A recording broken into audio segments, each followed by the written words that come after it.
The subcommittee will come to order. Chair recognizes himself for 5 minutes for an opening statement. Today's legislative hearing will focus on two bills. H.R. 1852, the Children's Hospital Graduate Medical Education Reauthorization Act of 2011, a bill that I introduced with Ranking Member Pallone, and H.R. 2005, the Combating Autism Reauthorization Act of 2011, introduced by Congressman Chris Smith. I'll focus my remarks on the CHGME reauthorization. In his FY12 budget, President Obama proposed eliminating the Children's Hospital Graduate Medical Education program that provides more than $300 million a year to 56 freestanding children's hospitals across the U.S. 3 of these hospitals are located in my home state of Pennsylvania: the Children's Hospital of Philadelphia, the Children's Hospital of Pittsburgh, and St. Christopher's Hospital for Children. Due to its proximity, many of my constituents travel to the Children's Hospital of Philadelphia to seek treatment for their children. The CHGME program trains 40% of our nation's pediatricians and 43% of pediatric subspecialists. More than 5,000 residents take part in this program every year. The 1990s saw a 13% decline in the number of pediatric residents. However, since 1999, when the CHGME program was enacted, the number of pediatric residents has increased 35%. During the program's lifetime, $2 billion has gone to train the next generation of pediatricians and pediatric subspecialists.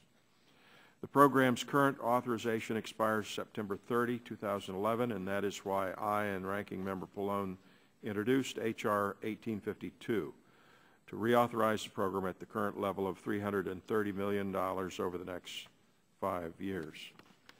This is a fiscally responsible bill which continues the CHGME program at its current authorization.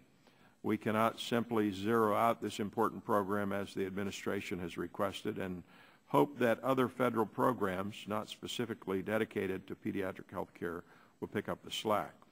To date, this bill has garnered over 90 co-sponsors, including more than half of the members of this subcommittee.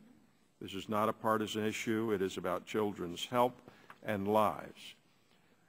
I urge my colleagues to support this bill. I also support Representative Chris Smith's Combating Autism Reauthorization Act, H.R. 2005. I will now yield to the chairman of the committee, Mr. Upton, for the remainder of my time. Well, thank you. And certainly this legislative hearing gives the subcommittee an opportunity not only to review the progress of these two important bills, but also to demonstrate our ability to work in a bipartisan manner. Now, with the passage of CHGME in '99, freestanding children's hospitals began receiving funds to support their pediatric medical residency programs. And as a result, the number of pediatricians in the U.S. has steadily grown. Over 40% of pediatricians and pediatric specialists are trained in the 57 freestanding children's hospitals that receive funding. The program has enjoyed bipartisan support that makes the Obama administration's decision to eliminate funding for this in their 12 budget very troubling. Even Secretary Sebelius expressed regret about the decision to zero out funding while testifying before the Energy and Commerce Committee earlier. We look forward to the testimony today and its impact on funding for pediatric medical residency programs in the future of the program.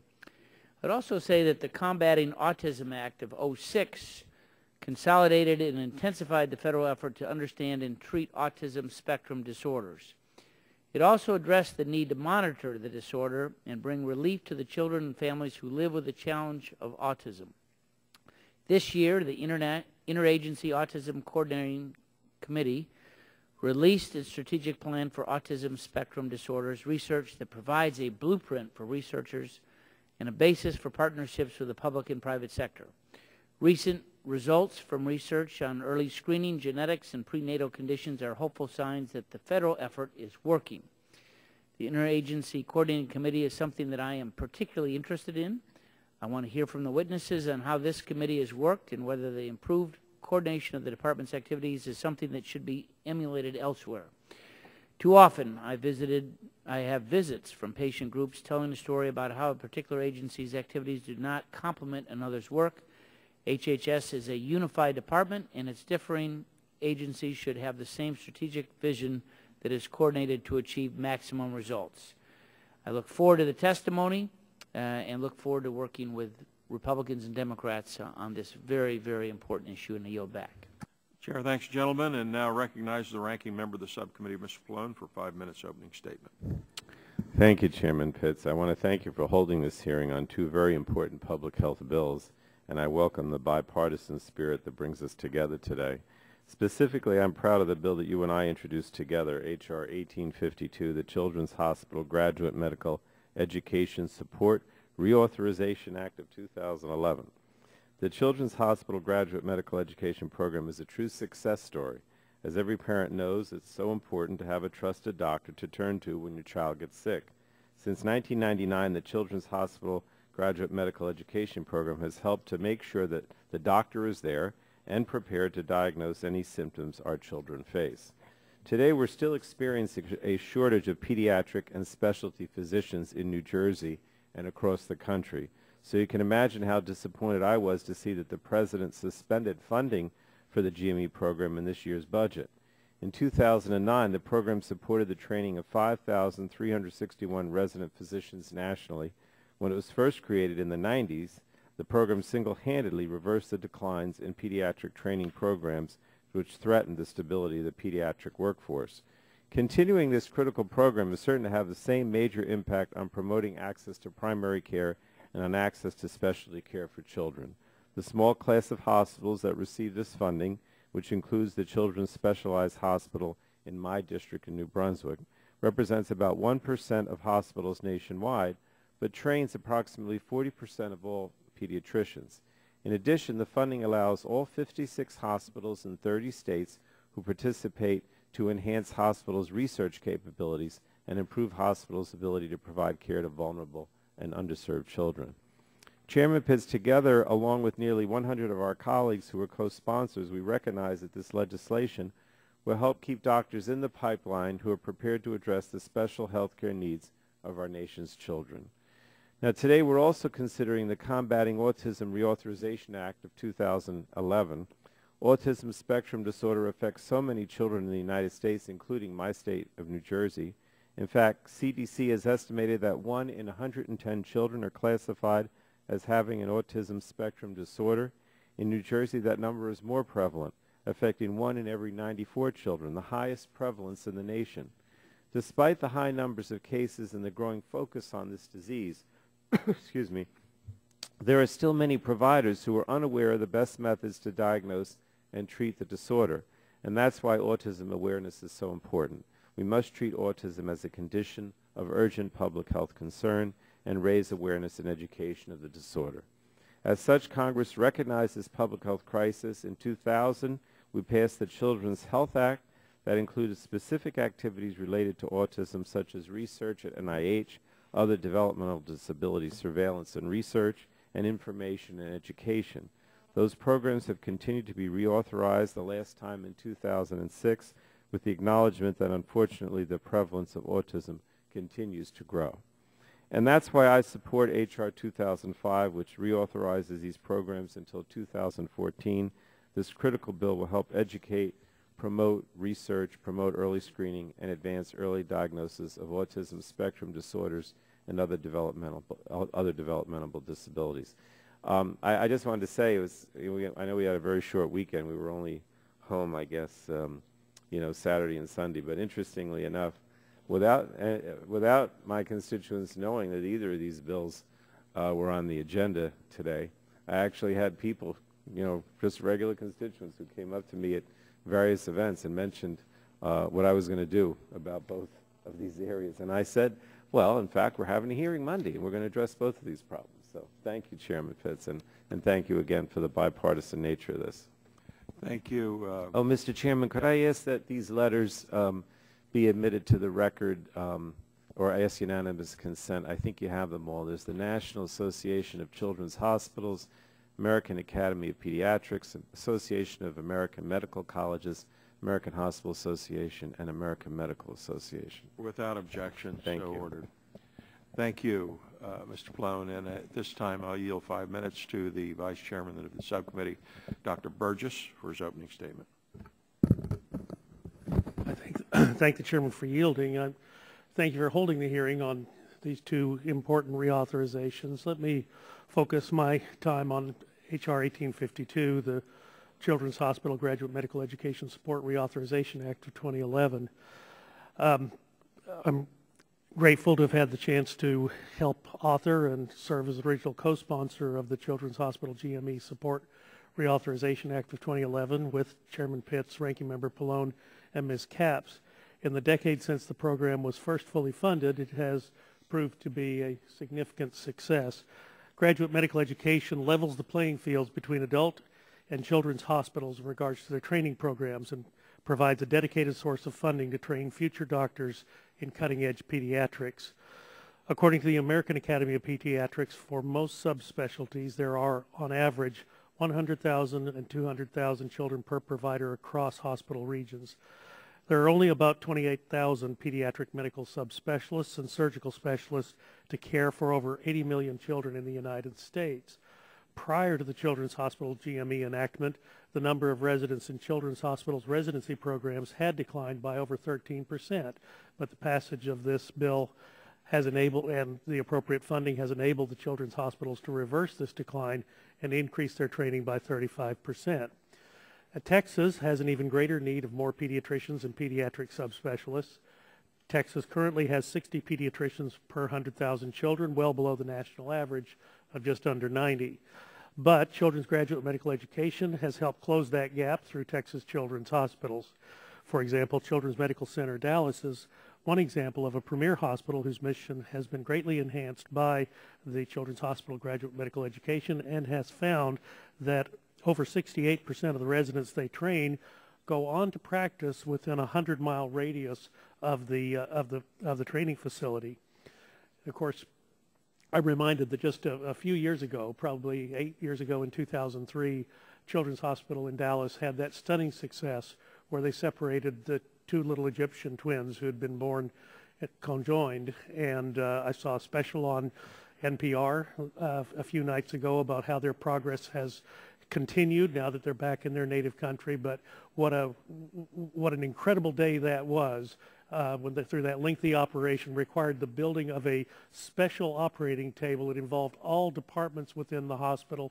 They all came together and worked diligently to save these two little boys, and it was an incredible story that was told in 2003 and still chokes you up when you see it many years later. But Children's adds a priceless asset to the region and access to specialists and subspecialists across the North Texas area. So I'm grateful that our witnesses are here with us today. I'm looking forward to hearing their testimony and how these programs are administered and how these reauthorizations will continue the great work that has already commenced. And Mr. Chairman, I'd be happy to yield the balance of my time to anyone on our side who would seek recognition. If not, I'll yield back. Chair, thanks, gentlemen. We don't have Mr. Waxman's out here. So we'll proceed with the testimony at this time. I thank the witnesses for agreeing to appear before the committee. The first witness is Dr. Janet Heinrich. She is the Associate Administrator of the Bureau of Health Professions at the Health Resources and Services Administration. This is the entity that oversees the Children's Hospital Graduate Medical Education Program.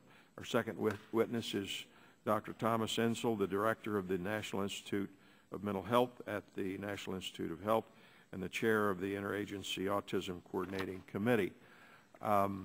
Your written testimony will be made part of the official record. We ask that you summarize your opening statement in 5 minutes. Dr. Heinrich, you may begin your prepared testimony. Chairman Pitts, Ranking Member Pallone, and members of the subcommittee, thank you for the opportunity to testify today on H.R. 1852, the Children's Hospital GME Support Reauthorization Act of 2011. I am Jan Heinrich, Associate Administrator of the Bureau of Health Professions at the Health Resources and Services Administration. We appreciate your interest in our work and welcome the opportunity to discuss the Children's Hospital GME program with you. First, I'd like to give you an overview of HRSA and give you an idea of our vision and mission. HRSA helps the most vulnerable Americans receive quality primary health care without regard to their ability to pay. The agency works to expand access to health care for millions of Americans, the uninsured, the underinsured, and the vulnerable. HRSA recognizes that people need to have access to primary care, and through its programs and activities, the agency seeks to meet these needs. In addition to helping the most vulnerable Americans receive quality care, we also serve as a source of support for the nation's health professions education and training infrastructure through our work with medical schools, nursing schools, residency training programs, and community-based training organizations. Our programs fund the full spectrum of training programs, from pipeline programs aimed at youth, hoping to interest them in health professions, to support for students and residents in health professions training, to ongoing investments in the continuing education needed to maintain the workforce skills in a changing healthcare environment. We also support the infrastructure for quality health professions training, including faculty development, innovations in training, curriculum changes, and the development of community-based clinical training sites to expose students to the needs and diverse needs of our communities. HRSA programs demonstrate our commitment to ensuring that the nation has the right practitioners with the right skills working where they are needed most. The focus of today's hearing is the Children's GME Payment Program, and I'd like to provide an overview for you. The CHGME Payment Program is authorized by Section 340E of the Public Health Service Act through fiscal year 2011, as was stated, and is administered by the Bureau of Health Professions. The program provides federal funding to the nation's children's hospital to help them maintain the graduate medical education programs that train resident physicians. Since its implementation in 2000, CHGME has provided more than $2.5 billion to children's hospitals to support residency training for general pediatrics, pediatric medical and surgical subspecialists, as well as pediatric experiences for adult medical and surgical specialists in other fields, as well as dentists. The CHGME funding is determined by annual appropriations. The size of the appropriation, the number of participating hospitals, and the number of residents trained each year impact the amount of resources each participating children's hospital will receive from the program. Funds are distributed among eligible institutions based on statutory formulas that reflect direct and indirect graduate medical education expenses. Payments are made to participating children's hospitals on a monthly basis. Much of what we know about the Children's Hospital payment program comes from annual reports to HRSA that participating children's hospitals are required by current law to submit. Let me give you some basic statistics. In fiscal year 2010, the program supported 56 children's hospitals located in 29 states and Puerto Rico, which were responsible for the training of about 5,800 FTE residents. To determine the CHGME support, a participating children's hospital may include in its calculation of full-time equivalent residents both its full-time residents and the portion of time associated with residents who rotate through the hospital. In fiscal year 2010, the average award through the program was $5.4 million. It's important, though, to help you understand that there is a wide range in the amounts that each hospital receives. That range is between $21,000 to about $22 million in a couple of the facilities. This variation, again in dollars, is due to the variation in the size of the residency training program and the number of residents. The estimated overall average award per resident FTE is about $71,000. In fiscal year 2011, $268 million was appropriated for the CHGME program. And Mr. Chairman, I'm happy to answer any questions. Thank you, Dr. Heinrich. Dr. Ensel, you're recognized for 5 minutes for your opening statement. Thank you. Good afternoon, Chairman Pitts and Ranking Member Pallone, members of the committee. I'm Tom Ensel. I'm the Director of the National Institute of Mental Health at the NIH, and I've served as the chair of the Interagency Autism Coordinating Committee, which I'll call the IACC, which was originally created by the Children's Health Act of 2000 and then reestablished by the Combating Autism Act of 2006. I've been chair since my arrival at NIH in 2002, so I've been doing this for quite a few years. First, I'd like to express my appreciation for the opportunity to give you some background on how the existing act has facilitated unprecedented collaboration between federal agencies and private organizations, enabling what I think is really amazing progress in the field of autism research and serving to sharpen our focus as well on the need for better services for people with autism and for their families. At NIH, we're very grateful for the strong support that you in Congress have always shown for us and the thousands of researchers around the country that we support. And as chair of the IACC, I'd also like to express the gratitude of all the federal agencies, and there are many that are members of the committee, for your continued interest and encouragement.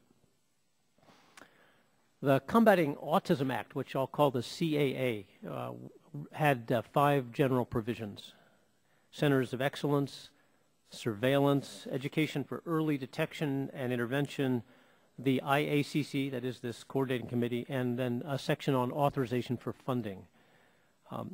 The 11 autism centers of excellence, the surveillance efforts at the CDC, the programs for early detection and intervention, and funding for all of these programs is authorized to continue with or without reauthorization of the Combating Autism Act. The one provision that requires reauthorization to continue is this IACC, this coordinating committee, and that is scheduled to sunset on September 30th, 2011. That's basically precisely what it says within the Act. For this reason, let me just focus for a few moments on this coordinating committee and what it's accomplished. I'll be happy to take questions from you later about other provisions if you have interest in any of them. A word about autism for those of you who aren't close to this area, although I appreciate the comments from Mr. Pallone that most people are hearing more about autism than they might have ever imagined. Autism is now called autism spectrum disorder, meaning that it's a diverse collection of disorders that share in common impairments in verbal and nonverbal communication skills and social interactions, as well as restricted, repetitive, and sometimes stereotyped patterns of behavior. By definition, the disorder starts by age 3. The degree and specific combination of impairments can vary from one individual to the next, creating a heterogeneous disorder that can range in impact from actually quite mild to severely and significantly disabling. 2 decades ago, Dr. Burgess, when you were in medical school, when I was in medical school, we probably didn't hear much about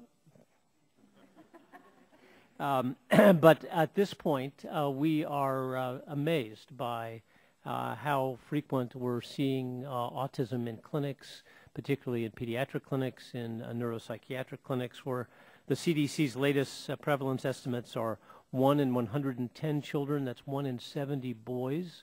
That's amongst the 8-year-old cohort today being diagnosed with autism spectrum disorder. And it is therefore that the disorder has become an urgent national health priority. In 2006, Congress passed the Combating Autism Act to strengthen federal coordination around this issue and to enhance public-private collaborations in order to accelerate research to improve the lives of people with ASD and their families. The CAA, the Act itself, outlines the membership of this committee. This IACC includes both representatives of federal agencies and public members representing a diverse set of stakeholder groups within the community. Currently, the IACC includes 2 people with autism spectrum disorder, several parents of children and adults with ASD, members of advocacy, research, and service provider communities, and officials from several federal agencies. There are actually 6 parts of the Department of Health and Human Services, Department of Education, and in addition to that, 5 NIH Institute directors, as well as Francis Collins, the director of the NIH, who also serves on this committee. You can imagine the challenge of trying to chair such a committee, but it's actually been quite inspiring to have this group of people around the table. The major autism research and service organizations represented on this committee include Autism Science Foundation, Autistic Self-Advocacy Network, Autism Speaks, Safe Minds, the Simons Foundation, the Southwest Autism Research and Resource Center, and the UC Davis Mind Institute. So it's a very diverse, very experienced, and I think very committed group. In addition to the voices and perspectives added by the members of the IACC, the committee has fostered public participation by having public comment periods at every full meeting, regularly inviting written public comment, conducting formal requests for information from the public, and holding town hall meetings, and has provided a high level of transparency for the public by actively disseminating information about the IACC activities via email, the IACC website, webcasts, and even Twitter. By including both federal and public members on the committee and by fostering public engagement through a variety of means, the IACC ensures that a diversity of ideas and perspectives on ASD are brought to the table to inform the activities and recommendations of the committee.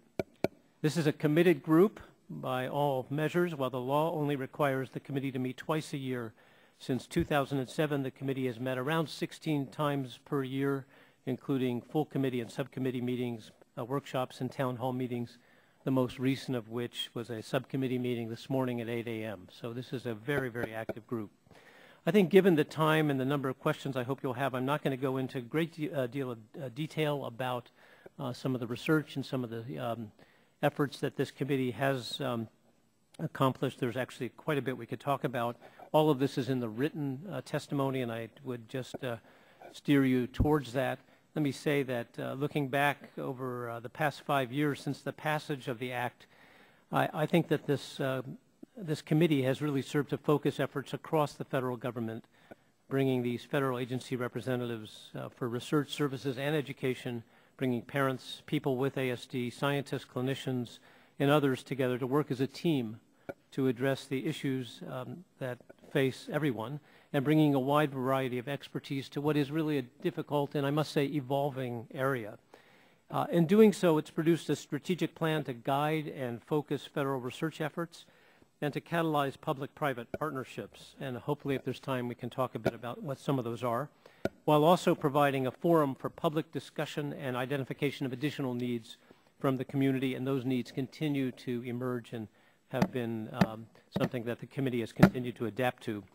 I think we've seen some remarkable progress in the identification of how common ASD is within communities, how ASD develops, how we can detect it at increasingly earlier ages, and what types of interventions, most importantly, the interventions that are most effective, especially in very young children. The research is moving rapidly towards translation into practical tools that can be used in the clinic and community settings to change outcomes for people with ASD. In this time span, federal agencies have coordinated efforts to enhance critical service programs, identify best practices to support the education, health, and employment needs of people on the spectrum, and to develop new mechanisms and strategies to enable broad access to healthcare services and supports, all leading towards improvement in the quality of life for people with ASD. All right, if you can wrap up. I will. The CAA established the IACC to provide advice to the Secretary of HHS regarding matters related to ASD, to create a forum where the public could be actively involved in the process, and to develop a strategy to guide national research efforts. While there's been unequivocal progress, much work remains to be done. The reauthorization will be critical for continuing this momentum and the stability over the IAC over the next 3 years. I look forward to your questions. Thank you. Okay, thank you, Doctor. I'll begin the questioning now and recognize myself 5 minutes for that purpose. The Interagency Autism Coordinating Committee has been praised because it has brought together various HHS agencies that work with autism. Can you explain how the agencies interacted before the creation of the IAAC? Well, I actually wasn't around prior to that time, and I must say, since we've been operational since 2000 as a committee, it's probably fair to say that prior to 2000 there was a fairly meager investment from most of the agencies in autism. There was certainly less than 1/4 of the NIH commitment that we have today. There was activity at the CDC in terms of epidemiology, but autism was not seen at that point as quite the priority it is today. Okay, the Combating Autism Act consists of the function of the CDC, HRSA, NIH, and the Interagency Coordinating Committee. If the Combating Autism Act is not reauthorized, would NIH, CDC, and HRSA be able to continue its activities related to autism? It will be able to continue its activities contingent on appropriations. So I often like to say that the authorization here is essentially a driver's license. The agencies serve as our vehicle. We've got a great roadmap through this strategic plan that the IACC has put together, but at the end of the day, that whether we have gas in the car or not depends on the appropriators. Okay, let me ask a few questions about the strategic plan in 2011. What have you learned about risk factors for autism spectrum disorders, especially in light of recent news of an elevated risk of autism in children whose mothers took antidepressants during the year before delivery? Well, we've got a number of things that are emerging through studies that are longitudinal to look at exposures that may increase risk. We also have increasing evidence for the importance of genetics as a risk factor. Perhaps 15% of children with a diagnosis of autism spectrum disorder are found and today have a genetic mutation. Many of these we didn't know about even 6 months ago. So that's an emerging area of risk as well. Probably the most important area going forward is understanding how these genetic and environmental effects interact and to put people at the greatest risk. Would you describe, please, the new diagnostic tools for early screening and diagnosis of autism spectrum disorders? What's the most exciting on the diagnostic front is what's happening very early in life. The possibility that we could begin to detect autism not at age 4.5 or 4 and 3 months, but before the second birthday. And the way in which that's happening really happens, the most recent data comes from two fronts. One is just a simple 5-minute screening device that's available in pediatrician offices that would be done at 12 months. And we're seeing that that picks up about 30% of the cases. In fact, where this was piloted in San Diego, those pediatricians who agreed to do it as part of the pilot have continued to take this on. And we now have over 1,000 pediatricians in San Diego County who are continuing to work with this possibility of actually extending that much more broadly.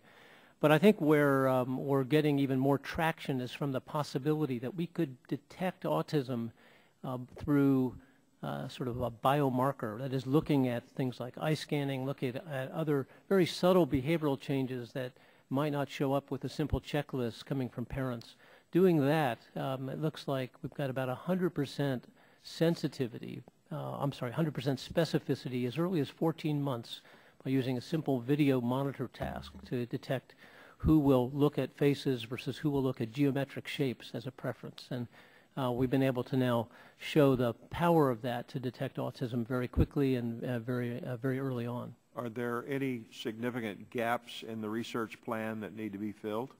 There certainly are. I think the two places that we're seeing the greatest emerging need is watching the transition to adulthood. And this was a place that the IACC hadn't really been focused in 2008 and 9, but as time has gone on, what we've heard from the public and what we're hearing from the meetings that we have in the IACC is this aging cohort. And here aging means becoming adults, going from being children with autism to being young adults. And the fact that many of the social supports and the service resources that are available to students and to children with autism are no longer available as people with autism become adults. important for us to look at that and to think about both the research and service needs at that point. The second, I would say, is much more broadly how services are provided throughout the country. There's an amazing amount of heterogeneity, not only in the needs of people with autism, but in the way that those needs are met across various states. You and Mr. Pallone happen to come from states that are particularly enlightened in their policies for what they do for people with autism, but that's not true in all 50 states. And the need to think about creating some standards that will be helpful as best practices, I think, as an emerging and actually an urgent need for people on the spectrum and for their families. Thank you. My time has expired. Chair recognizes the ranking member for 5 minutes for questioning. Thank you, Mr. Chairman. I'm trying to get in half in Dr. Heinrich and half with Dr. Insel. We'll see how I do. Dr. Heinrich, I wanted to ask about the children's GME. We know it's critical to physicians that, or to pediatric physicians. But I wanted to clarify the difference between this program and Medicare GME. Can you briefly explain the obstacles for freestanding children's hospitals to access Medicare GME for training pediatricians? Sure. The Medicare GME formulas that are used to reimburse hospitals really are heavily dependent on the services provided to the Medicare population, which usually are people 65 and over with various acute chronic conditions. With the freestanding children's hospitals, you do not have that 65 and over population for the most part. You have children, so it disadvantages the children's hospital immediately. There also is a section of the law that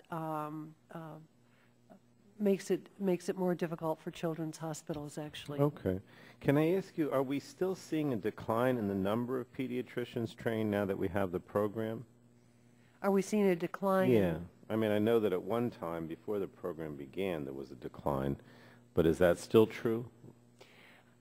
To the best of our knowledge, we're continuing to see that residency positions are expanding for pediatricians overall.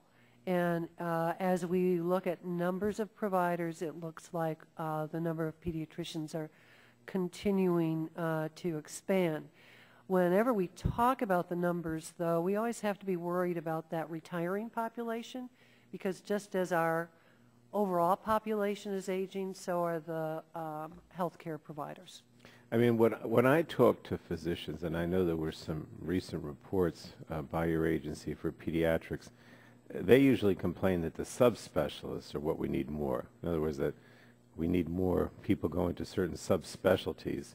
And I know in February 2000 there was a report by HRSA that concluded there was a shortage in pediatric rheumatologists, and then we expanded the number by 75%. In December 2008, expert work group on pediatric subspecialty capacity at HRSA recommended that we expand graduate medical education for pediatric subspecialists. Do you agree with the findings of these reports in terms of the subspecialists? Congressman Pallone, I'm not familiar with those particular reports, but anything from 2007 that we've published would have been based on even earlier data, so I would consider that old data. I'd prefer actually to see those reports and get back to you on whether or not we agree or disagree. But you agree that the subspecialists in general need more support, right? In other words, that that's a problem, the subspecialties per se? You know, we've heard, as you have, from the professional associations that there are shortages in these various subspecialties.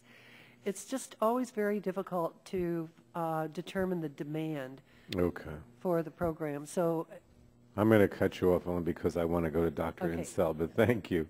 Let me just go to ask you these a couple of these questions. In your remarks, you mentioned a recent study involving twins, which found that environmental factors, not just genetic factors, may be at play. You know, these findings are somewhat controversial, as you know. So I had 3 questions. First, would you explain these findings in more detail? Would you give us a brief summary of what the research shows in terms of the role of genetics? And to the extent, the third one, to the extent environmental factors may be involved, what kind of environmental factors are we talking about? I'm jumping right in because sure, yeah, no, let's, let me give you the numbers, because you know, this has gotten quite a bit of press, and it's easy to misunderstand or overinterpret what they mean. This was the largest study done to date on twins, and we divide twins into those who are identical, where they share 100% of their DNA, and those who are fraternal, sharing 50% of their DNA, which is the same as you'd expect from siblings. So just to cut to the chase, in the general population, the rate's about 1 in 110, so you can imagine sort of a 1% risk in the general population. If you have a sibling with autism, your risk goes up, somewhere between 4 and 14%, depends on the study you look at. The new data with twins says that fraternal twins for a diagnosis of autism spectrum disorder would be in about the 31% concordance rate. That's pretty high, so that's 30-fold higher than the general population. Identical twins with 100% DNA shared will be at 77% for autism spectrum disorder, a little bit lower for pure autism. So what this study ended up saying, and I think where the confusion has come from, is that on a basis of some very complicated mathematical modeling, that represented about 58% of the risk being environmental and about 38% being genetic, meaning more of this was environmental than genetic. Frankly, I don't think that's helpful. I think it may be more useful to try to go after the complexity of this by understanding how environment and genetics interact. It's important to recognize that autism is really sort of an umbrella term, and it's representing many different syndromes. Some of those syndromes are absolutely genetic. Fragile X, Rett syndrome, tuberous sclerosis, very, very high rates of autism in each of those. They all involve a genetic lesion. So in those cases, you're talking about autism in the context of a genetic disease. There may be some, we don't really know the number, in which the disorder is really generated by environmental factors yet to be determined. But there's a lot of research going on to try to track down what those could be. Much of the data that we have so far, and we're still, I think, early days on this, has been pointing to factors that impact second trimester, so prenatal or early postnatal factors in some cases. And there's a range of them that are coming particularly out of the UC Davis effort that's funded by, at this point, by NIH and by EPA and CDC, where there's a number of things going on.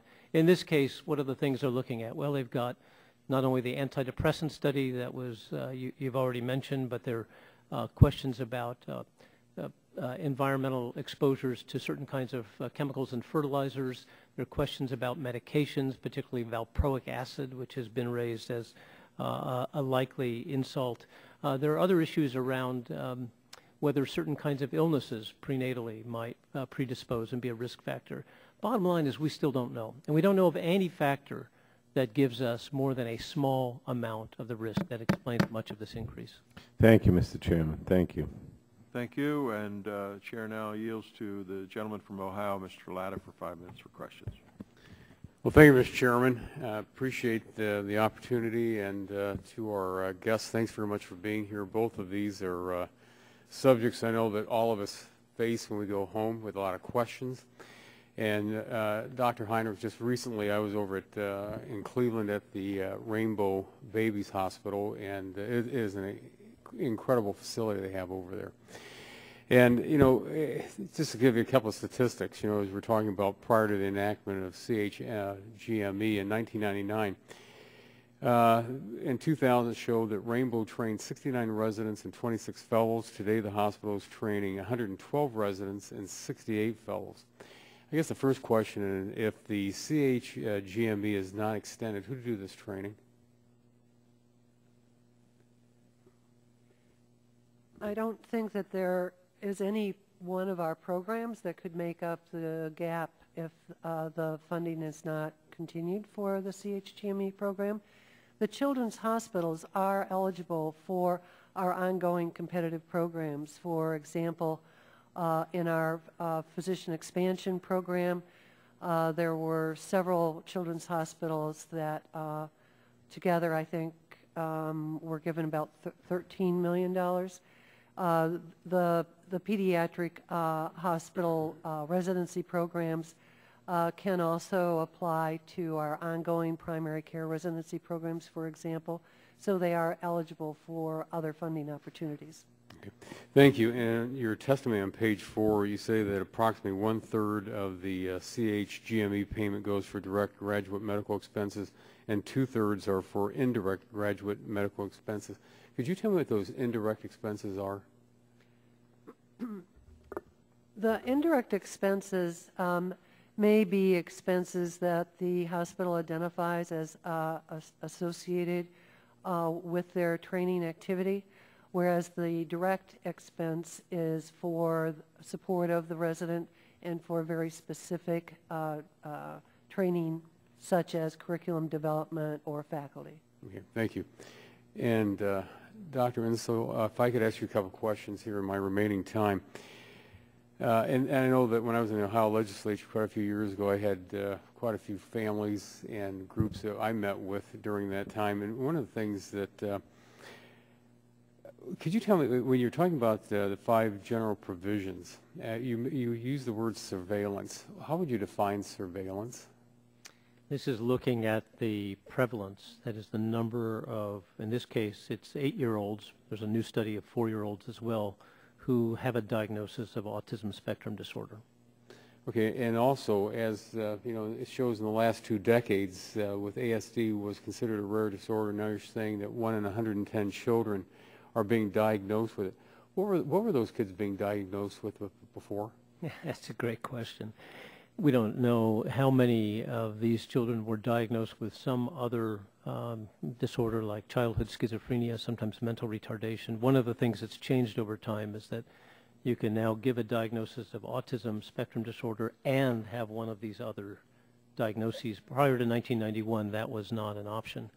But it's still not clear that all of these children had something else. One of the questions that I think we need to really grapple with is whether this is a real increase. And I think most people who have been in this field, as I have for more than 2 decades, would say that it's not simply changing diagnosis, it's not simply greater awareness, it's not simply ascertainment that's better, but that there is a true increase, as there is in asthma, type 1 diabetes, and food allergies.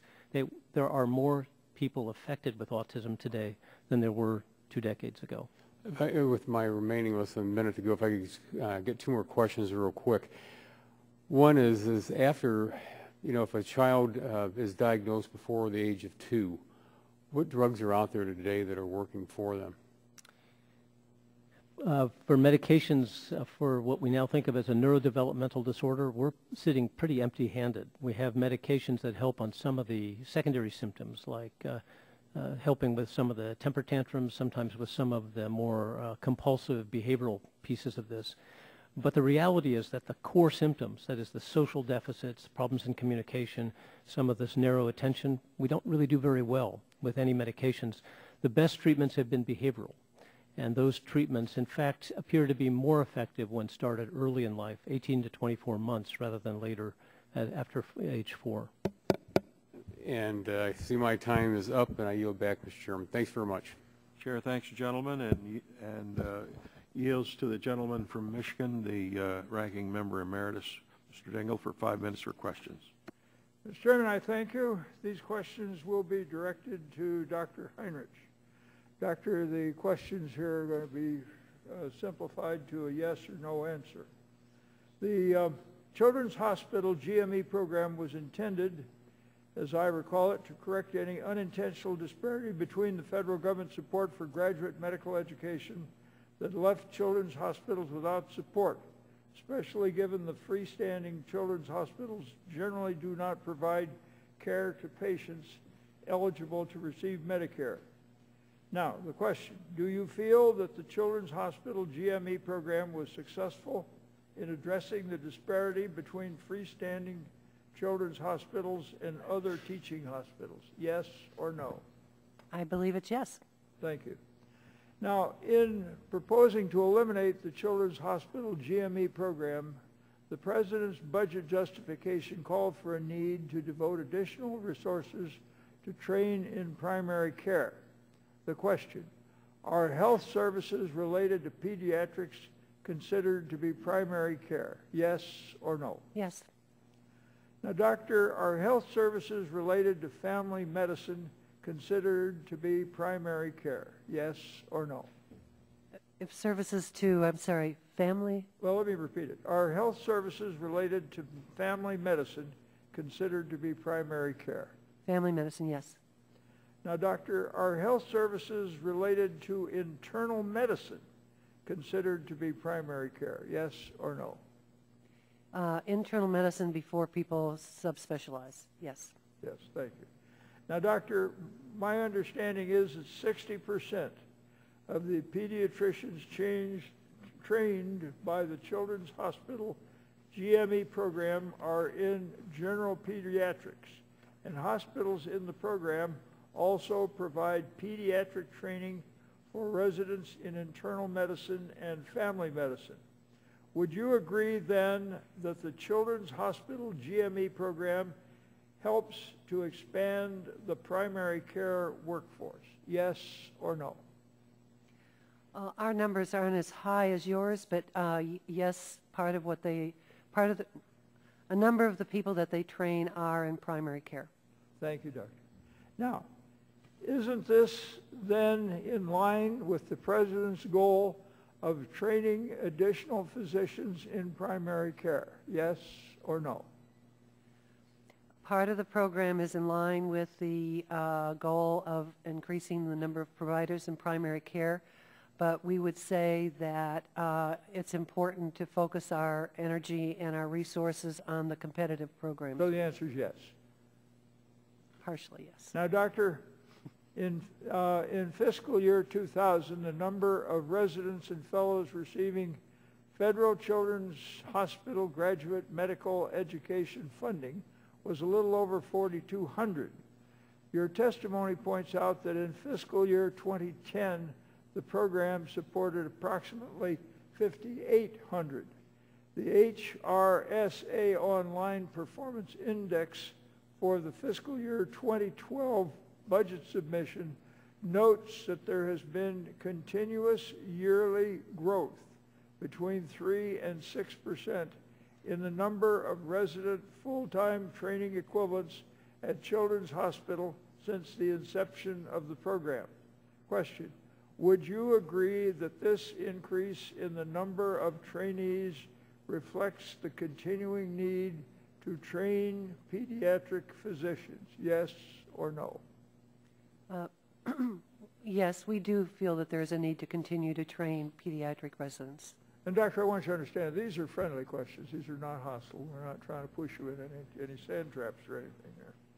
Now, in the 2010 application for the Children's Hospital GME funds, Children's Hospitals reported that half of their growth revenue for inpatient care and almost half of the growth revenue for outpatient care was from Medicaid and CHIP.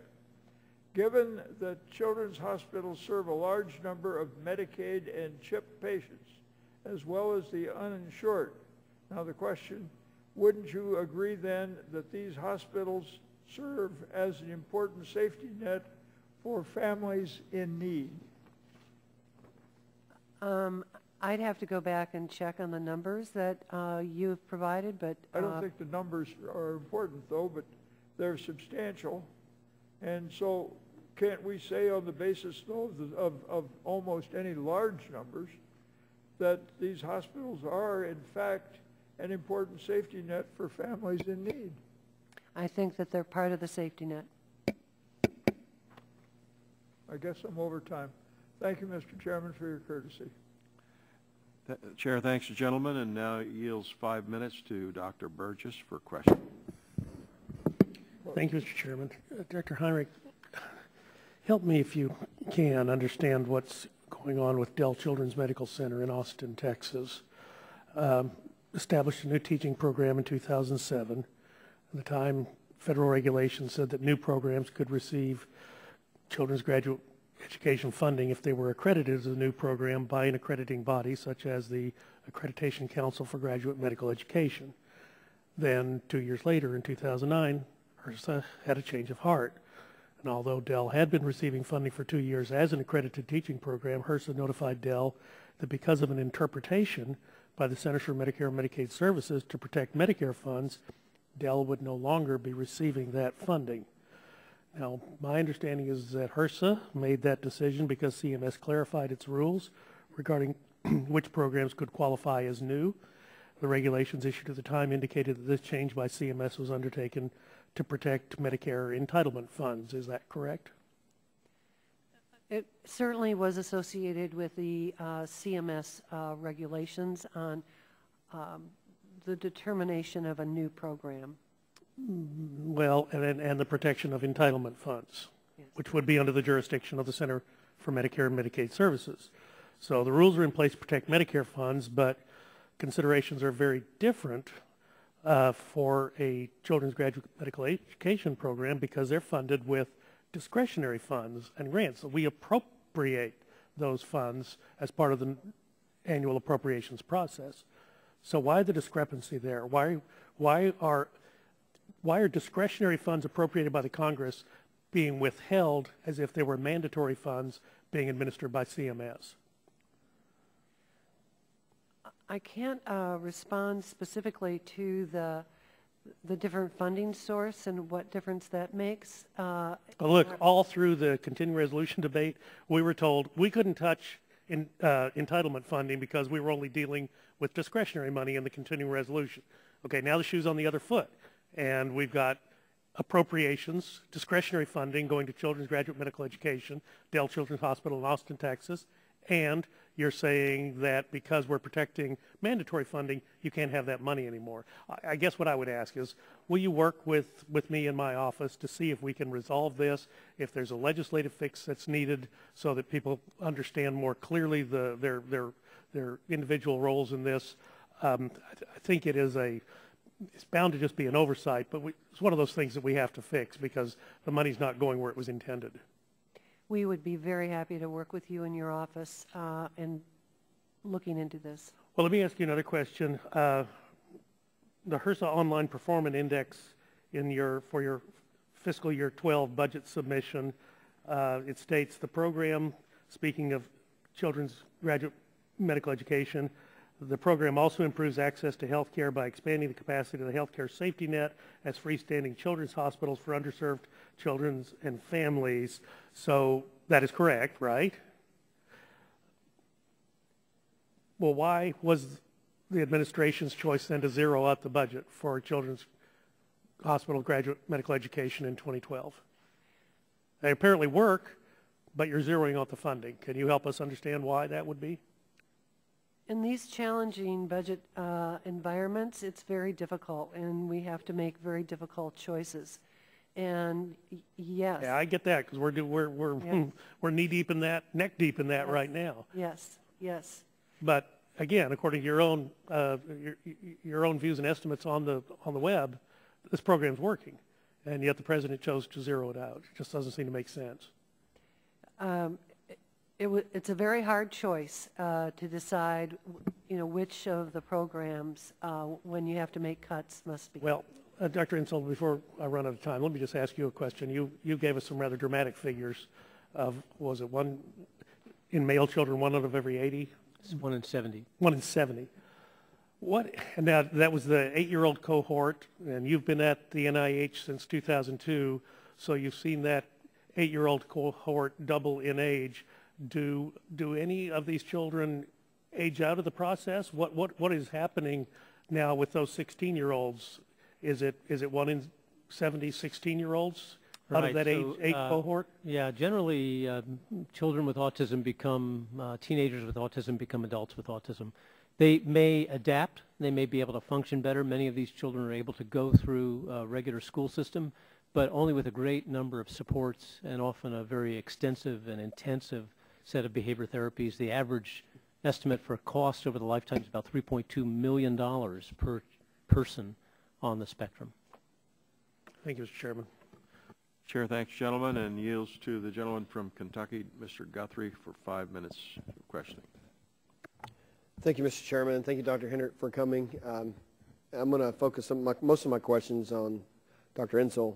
Not really questions, but I have a lot of people that contact me about autism. I'm from Bowling Green, Kentucky. The Kelly Autism Center is a new part of Western Kentucky University that an entrepreneur's family started when their grandson was diagnosed with autism. So it touches all families, all places.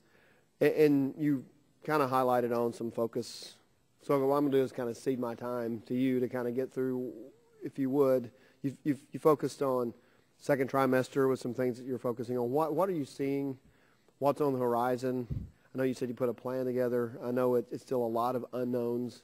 But just you have 4 minutes. Can you give, I know you ran out of time on your testimony, just an overview of where we are and where we think we're going? Sure. So very quickly, what we often do in science is go where we have the most traction. And right now, that's in genetics. I mean, the cost of doing a human genome has gone from $2 billion to $2,000 in the time that I've been at NIH, which is less than 10 years. So that gives you some mileage. And doing that has been informative, even in the last couple of months, where we've been able to use the power of genomics to identify mutations we didn't know were present that seem to be associated with high risk, in some cases maybe causative for autism. But it's clear that that's going to hit a wall. I think what we're going to discover is that will explain part of the population, and don't think it's going to explain the increase, because your genome doesn't change over 2 decades. And so the interest now is in increasingly looking at what could be the environmental factors that are hitting those people who are genetically susceptible. And as I was saying before, we have a very short list at this point because this is in some ways a relatively new area of investigation. And to be honest about it, we don't have the traction in finding environmental factors that we do have in finding genetic sequence changes. So this is a long, expensive, and difficult process that mostly deals with large population studies and goes after correlations. So it's not quite the same as what we've been doing in genetics. That said, there's a number of projects underway, some of which are looking at younger siblings, where we know there's a great risk, picking them up as soon as you've got a positive pregnancy test and following them. Some are looking at large birth cohorts, both in Norway, Denmark, and now in the United States. Some are looking in great detail at environmental factors that across both pregnancy and the first 3 years of life. All of those, when done longitudinally, may begin to flesh out some signals, but right now the signals we have are relatively weak. They may show, like with the antidepressants, perhaps a 2, maybe even a 3-fold increase in risk, but nothing like the 70-fold increase in risk you have for having an identical twin. And that's where we are, kind of the state of the art, where we are. Where do you think we'll be in the next? I know it's just maybe it's just guessing. Well, so I think part of the reason why I said there's some confusion about genetics versus environment is I think where we may end up is learning to use the power of genomics to actually finding environmental factors. So one of the things we know about from cancer research, for instance, is that environmental factors through somatic mutations, through mutations on particular cells, lead to changes in cell division and increased risk for tumor formation. The same thing could be happening in the brain. We don't know that. The same thing could be happening in the germ cells that create the fetus. All those are opportunities to begin to track down changes in the genome, either because they are mutations or because they're modifiers of how the genome is read. And that's what the environment does. The environment can do that. So we may be able to find the footprints of environmental exposures by looking at the genome long after they take place. We're not there yet, but we now are getting the tools, and by now I mean in the last year or two, we have the tools to begin to do this with great precision and great throughput. And at that point, I think we will be able to make a little more progress than we have to look for environmental causes. Thanks. I'll just use my last 30 seconds, just a couple of seconds, to compliment what's happening in Bowling Green with the Kelly Autism. I don't know if you're familiar with it or not, but Suzanne Vitale, who's the grandmother of Philip Proctor, who is, I guess he's about 11 now, maybe 12, and performs in plays and things like that. So they really if you put intensive therapy into someone, that can really help.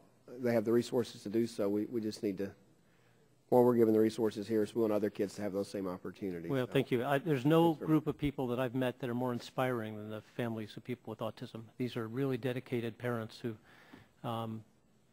make things happen. thank you. I'm out of time. I yield. Chair thanks the gentleman. Recognize the gentleman from Georgia, Dr. Gingrey, for 5 minutes of questions. Mr. Chairman, thank you, and I'll go to Dr. Heinrich first. Dr. Heinrich, these questions I think have already been put to you, maybe a little bit by Chairman Emeritus Dingell, but I'd like to get you to respond once again.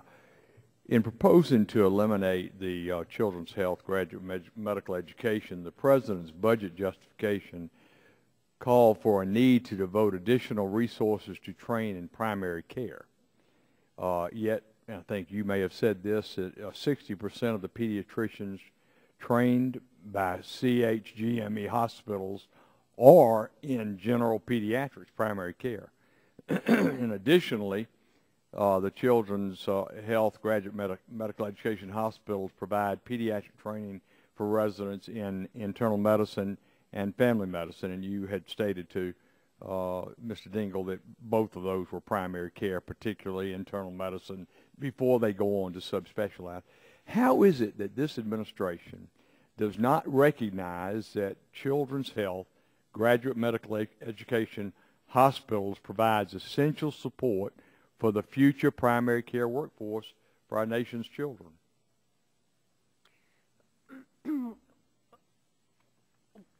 We're not saying that this isn't a successful program. Our latest figures are that about 46% of the resources are going into general pediatrics, maybe 27% to the pediatric subspecialists, and then another 28% that go to the other residents who rotate through the children's hospitals. We're simply saying that in this environment, you have to make hard choices, and in this instance, that's what we've done for the 2012 budget request. We're also saying that pediatricians can be trained in other facilities and can be trained through other types of programs. Thank you. Dr. Insel, the research on autism conducted at the Autism Centers of Excellence have been described by some as being redundant, and to focus maybe on gene and diagnosis research and not on, for example, things like autoimmune problems. In addition, there's concern that administrative costs are too high, and they take away much needed funds from research. Comment on these criticisms for me, if you will, and then I'll have a follow-up question. Do you believe that autism research efforts are well coordinated? Well, there are 11 Autism Centers of Excellence. They represent about altogether less than $25 million of the investment from NIH, which is now up to about $218 million for 2010. So they're just a little bit more perhaps than 10% of our investment. They are places where there's a wide range of research. Some of it does in fact involve genetics, but one of the most recent networks funded is all about environmental factors. The early, and early in this case stands for Early Autism Risk Longitudinal Investigation Study, which is pulled together by Drexel University, Dr. Newshafer, looking at actually the long-term exposure history for people who are at risk for autism. So I wouldn't think it would be accurate to say that they're only about the genetics of autism. That's one of the things that happens. There's also treatment development, biomarkers, a whole range of things that are going on in those centers. What about the coordination? I think that one of the successes of the IACC has been to increase coordination, not only within the federal agencies, where you see CDC and NIH and HRSA working much better on many of these questions, but perhaps in this area, most importantly, between the federal agencies and some of the private foundations. Autism is a little unusual in the world that I live in, because this is a place where there's quite a bit of private money now coming in to support research in a very exciting way. And that is... Let me interrupt you just for a second, because I'm about to run out of time, and I did want to ask you one last question. In your testimony, you talked about identical twins and the prevalence of autism in regard to my question really is, why isn't it 100%? If you've got, it's either DNA or genetic related or environmental, and you say, you know, who knows, 60-40, 50-50, 40-60, but those identical twins obviously have the exact same DNA, and they have been exposed, as has their mom, to the exact same environment, certainly through 1.5 to 2 years of age. So why isn't it 100%? Right. So it's important to remember that autism is not cystic fibrosis, Huntington's disease, or a number of other single gene, truly genetic disorders. In fact, it's not a single disorder. We're talking, when we use the term autism, it's like talking about epilepsy or maybe talking about fever. There are many, many different syndromes that end up in this umbrella term. Some of them, as I mentioned before, may truly be 100% genetic. And in those twins, if one has Fragile X, the other will have Fragile X, and they may both have autism. But that doesn't cover more than perhaps 15% of the population as we know it right now. And for the rest of the other many disorders that are in this umbrella, under this umbrella, there may be many other sorts of ways to think about how to get there, and some of them could be environmental. Thank you, Doctor. And I yield back. Thank you, Mr. Chairman. Chair thanks the gentleman and recognizes the gentleman from Louisiana, Dr. Cassidy, for 5 minutes for questions.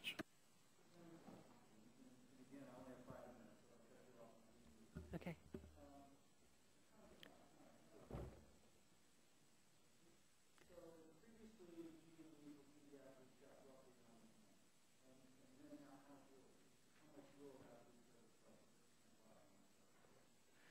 Okay, for the CR for 2011, we're funding it at $268 million, and in FY10, it was $317 million. For 2012.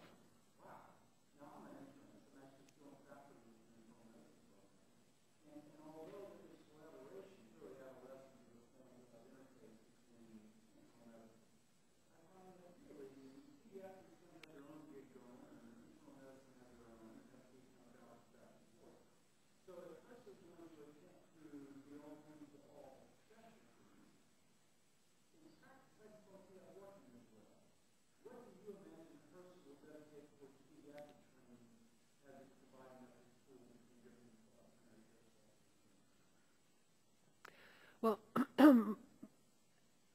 as you know, most of the training for physicians at the residency level are funded by Medicare GME, and we have a relatively small portion. The focus of this administration is to expand the primary care program. But how much, I mean, but how much will this HRSA type funding mechanism result in going to pediatric programs? You've been getting roughly $270 million. How much will result after these, under the Obama budget?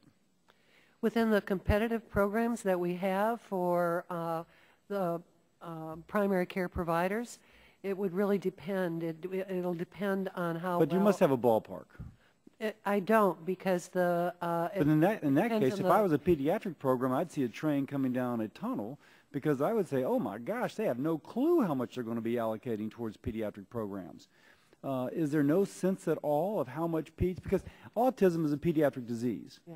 And our ability to train primary care pediatrics to do the 5-minute exam will in part depend upon the effectiveness of HRSA pulling this off.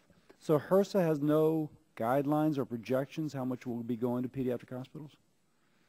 The pediatric hospitals would be part of a competition that we would have, say, for primary care providers. I see that, but I guess we keep talking past each other.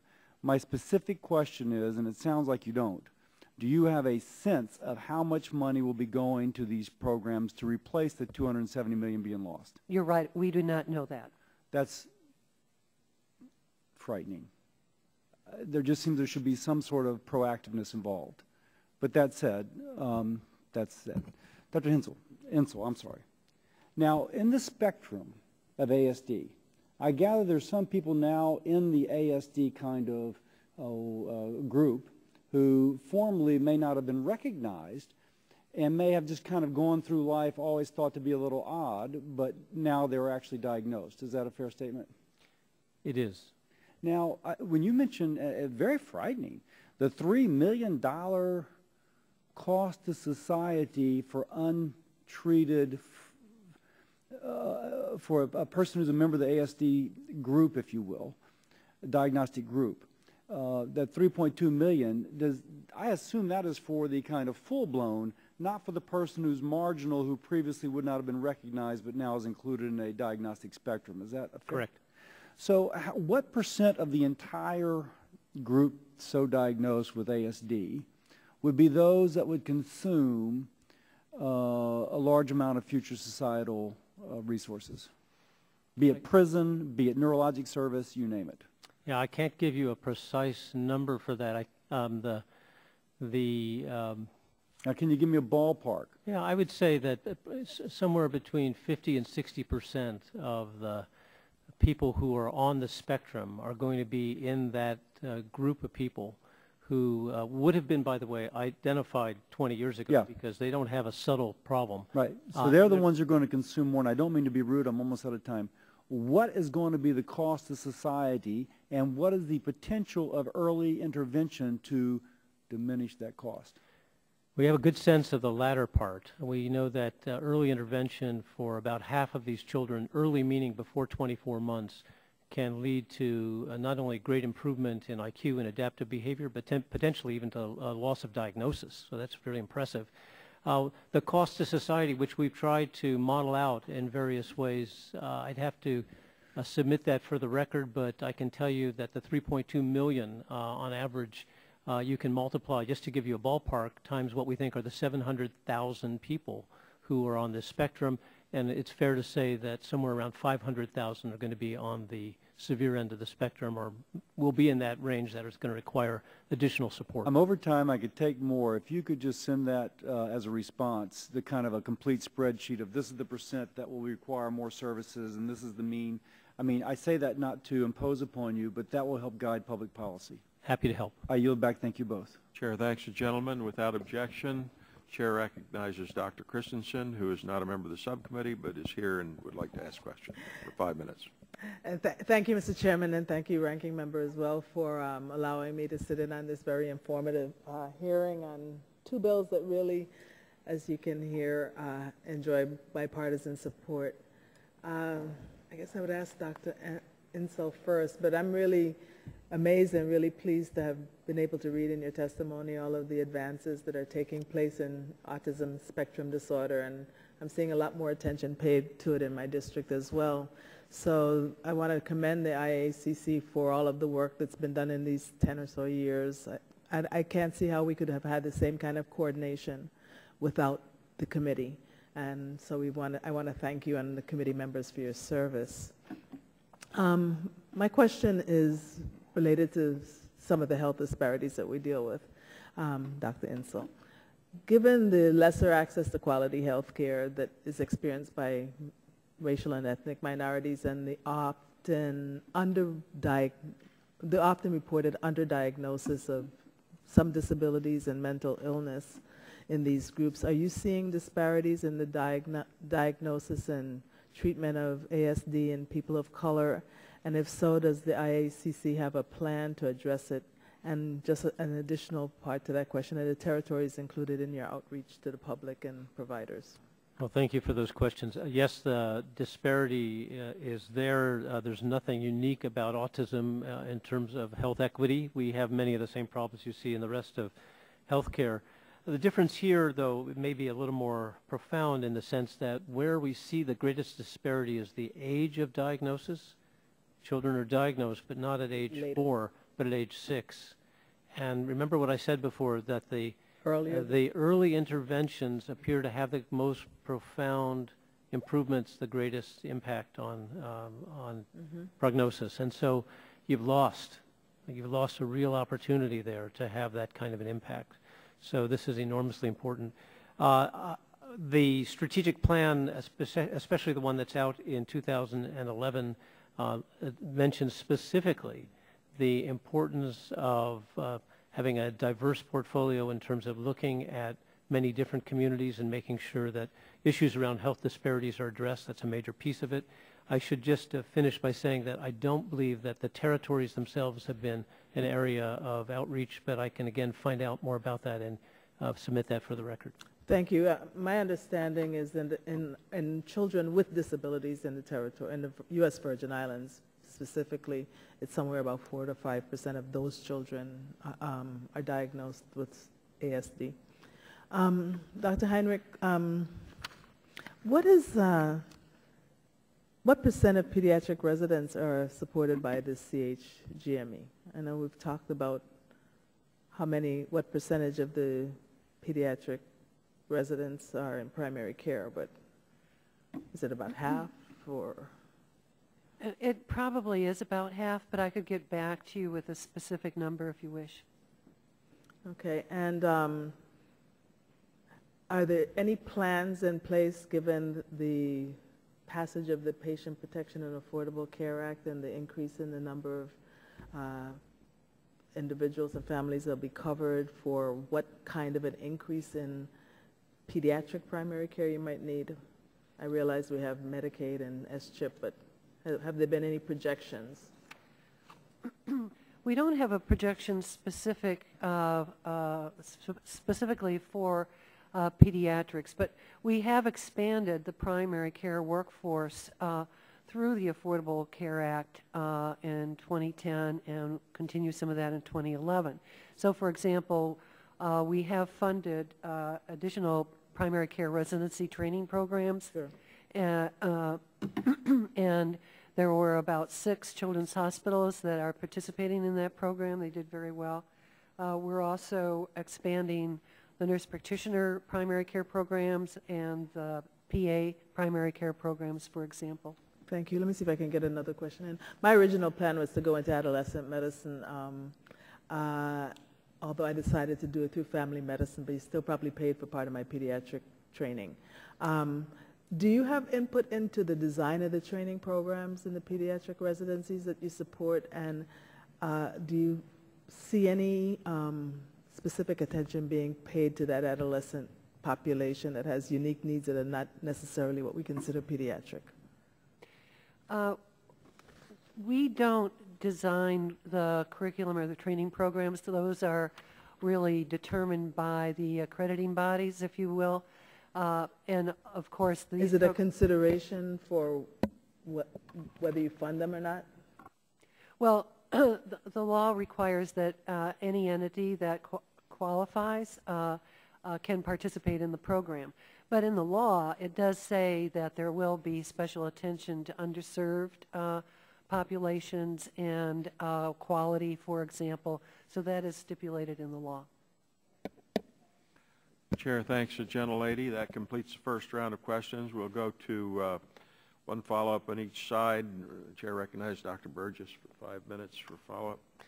Thank you, Mr. Chairman. Dr. Insel, I apologize for being out of the room while Dr. Gingrich's questions were being asked, but let me just be sure I understand correctly.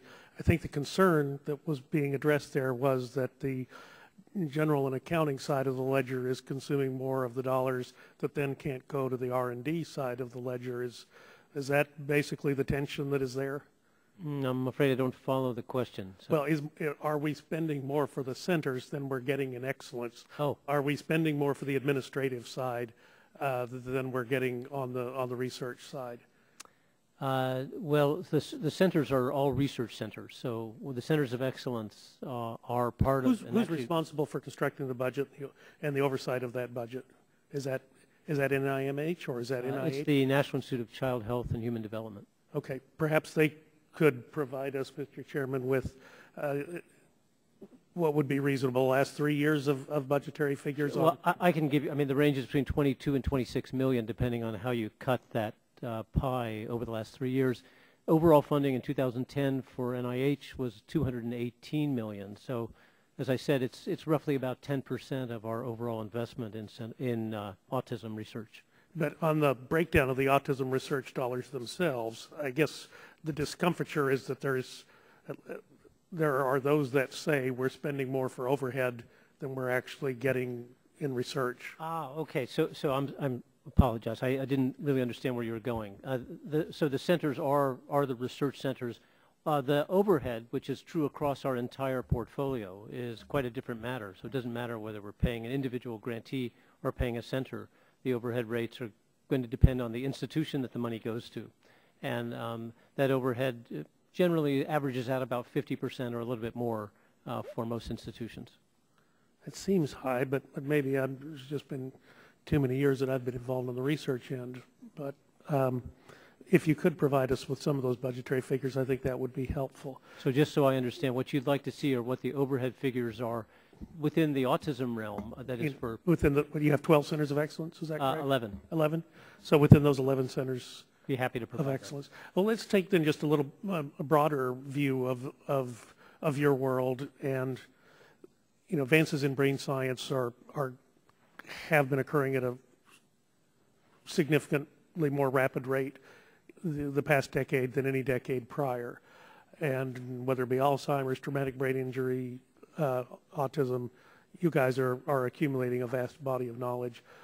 What do you see over the horizon? Are you learning things in your study of autism that are helpful in other areas of brain science, like those suffering with Alzheimer's and those suffering with traumatic brain injury? Very much so. In fact, one could ask, why is NIMH leading the charge on autism when autism is usually considered either a neurological or pediatric disorder, not necessarily a classical or prototypical mental illness? And yet, for us, this has been the prototype that we've wanted to follow. We think about all mental illnesses increasingly as neurodevelopmental. The difference is that the symptoms of schizophrenia started at age 18 rather than at age 3 or 2 in autism.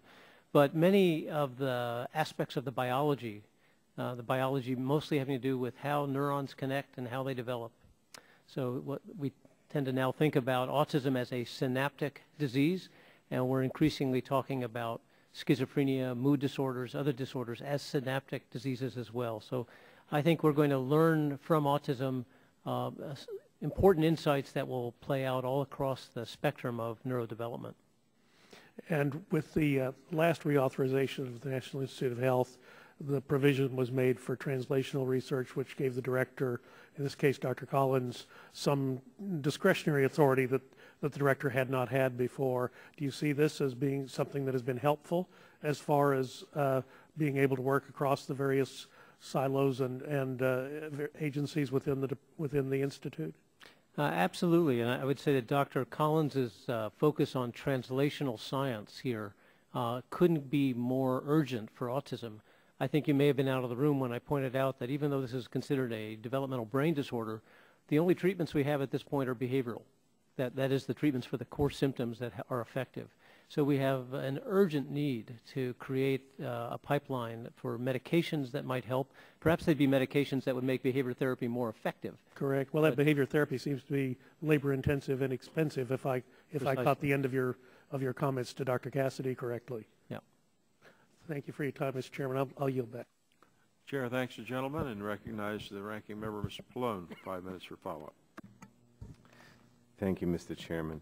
I know you mentioned as the chair of the IACC, you described many efforts and apparently many successes which have resulted from your committee's work. And in the coming weeks, our committee is going to be taking up a proposal to grant the Secretary explicit authority to establish on her own coordination committees for specific diseases and conditions without additional authorizing language. And as we consider this proposal, it would be helpful to get your insights on what worked and what didn't work, what worked, what best, or what didn't work in terms of the IACC's own activities.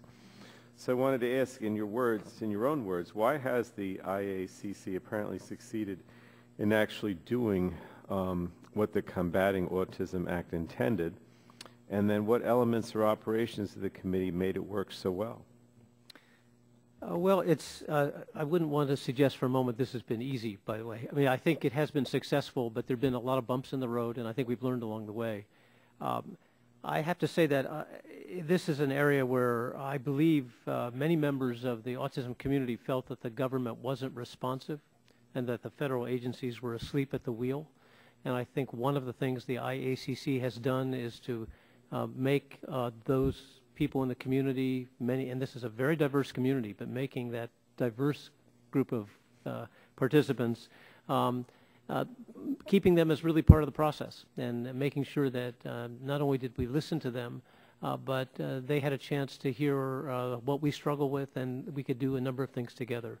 One of the things that's been perhaps most gratifying for us, and I'm not sure how well this would work in other areas, is the opportunity to actually create specific public-private partnerships around key projects. Huge issue in autism is the physical health of children with autism. They have lots of problems besides the behavioral ones I described. And yet we didn't have good best practices for how to deal with sleep disturbances, how to deal with seizures, how to deal with some of the gastrointestinal problems that are really quite common in some children with autism. So one of the things that came out of an effort from Autism Speaks, which is one of the foundations for autism, was to create a national network called the Autism Treatment Network, ATN, 17 sites across the country. We could partner with them. HRSA has also partnered with Autism Speaks on the same network. And that's, I think, been a big part of the success, is creating those kinds of partnerships that might have been difficult to do without the IACC as a forum to get those needs and to also prioritize the needs all at one time. All right, well, I appreciate it. I'll yield back, Mr. Chairman. Chair thanks the gentleman.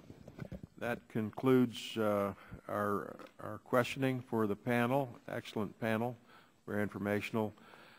This will conclude today's hearing. I remind members that they have 10 business days to submit questions for the record, and I ask the witnesses please agree to respond promptly to the questions. Subcommittee is adjourned.